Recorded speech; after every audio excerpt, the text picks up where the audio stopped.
ఇక సీఎం రేవంత్ పై కేటీఆర్ విమర్శలకి కాంగ్రెస్ ఎమ్మెల్యే మందుల సామేల్ కౌంటర్ ఇచ్చారు. సీఎం గా రేవంత్ ని ఎవరు గుర్తుపట్టడం లేదని కేటీఆర్ అంటున్నారని, కేసీఆర్ కొడుకు కాకపోతే కేటీఆర్ ని ఎవరు గుర్తుపడతారని ప్రశ్నించారు.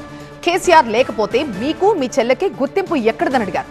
సీఎం రేవంత్ కాంగ్రెస్ లో జాతీయ నేతగా ఎదుగుతున్నారని, టీఆర్ఎస్ కేటీఆర్ రేవంత్ పై విమర్శలు మాని కవిత ప్రశ్నలకి సమాధానం చెప్పాలన్నారు ఎమ్మెల్యే సామేల్. కేటీఆర్ గారు మాట్లాడుతూ రేవంత్ రెడ్డి అనే ఒక ముఖ్యమంత్రి ఆయన చెప్పుకుంటుండు, ఆయన ఎవరు గుర్తుపట్టలేరు అని చెప్తా ఉన్నాడు. రేవంత్ రెడ్డి గారు ఒక వేగు సుక్కన్న సంగతి వాళ్ళు మర్చిపోతారు. రేవంత్ రెడ్డి గారు అతి తొందరలో జాతీయ లెవెల్లో లెజెండ్ అయ్యే అవకాశం ఉంది, గుర్తుపెట్టుకోండి. అది మీరు తలకాయ బాదుకున్నా కూడా మీరు ఆపలేరు. ఇప్పుడు మీరు ప్రభుత్వం అట్లా ప్రభుత్వం ఇట్లా మా పార్టీ వస్తుంది, ఎట్లా వస్తుంది మీ పార్టీ? అవకాశం ఎక్కడిది?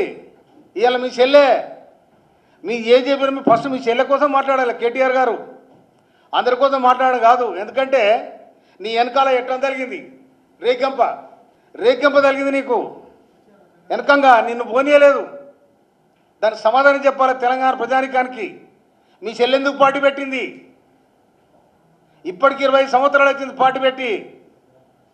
బీఆర్ఎస్గా ఎందుకు మార్చుకున్నారు? టీఆర్ఎస్గా మీరు తిప్పలు పడదాం అనుకుంటారే తెలంగాణ రాష్ట్రాన్ని మీ చెల్లె పెట్టేసింది. అప్పటికే నీకు వెనకాల గోవిందమంగళం అయిపోయింది. కనుక నీ మీది ఏడిపోయిందో మీరు చేసుకోండి. కేసీఆర్ను గుర్తుపడతారు, ఇది నిజం చెప్పుకోవాలి. కానీ నిన్నే కూడా గుర్తుపడతా చెప్పు. అసలు నీ రాజకీయ చరిత్ర ఏంది? కేసీఆర్ కొడుకు కాకుండా నువ్వు, కేసీఆర్ కొడుకే కాకుండా నేను గుర్తుపట్టే పరిస్థితి ఉందా ఈ రాష్ట్రంలో? నీ చెల్లెని గుర్తుపట్టే పరిస్థితి ఉందా?